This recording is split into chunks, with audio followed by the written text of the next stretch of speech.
Keç geydimə qalan yoxdur nə vaxtın, ürəyimi yalan yoxdur nə vaxtın.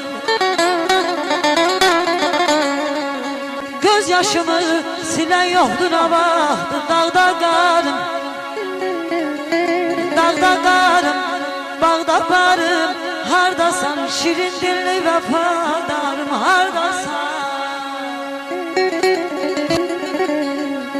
Yaman yerde yalqız qoydun sən məni, bürmələdi duman məni, çəlməni. Gündə 100 yoldan ayıran məni, əldən gedən, vardan gedən. İxtiyarım hardasan, dağda qarım, bağda varım, hardasan babam.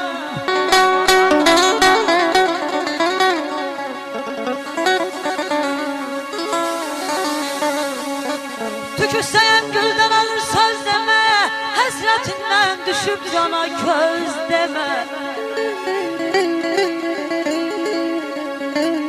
Bundan belə dayanın demə, döz demə.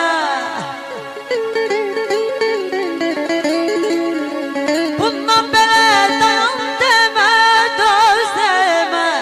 Əldən gedən, vardan gedən.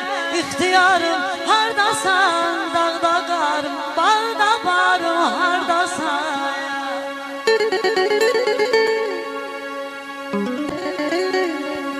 Arxalığın narıncı demədim ki yarıncı, özün ya da yar oldun balam.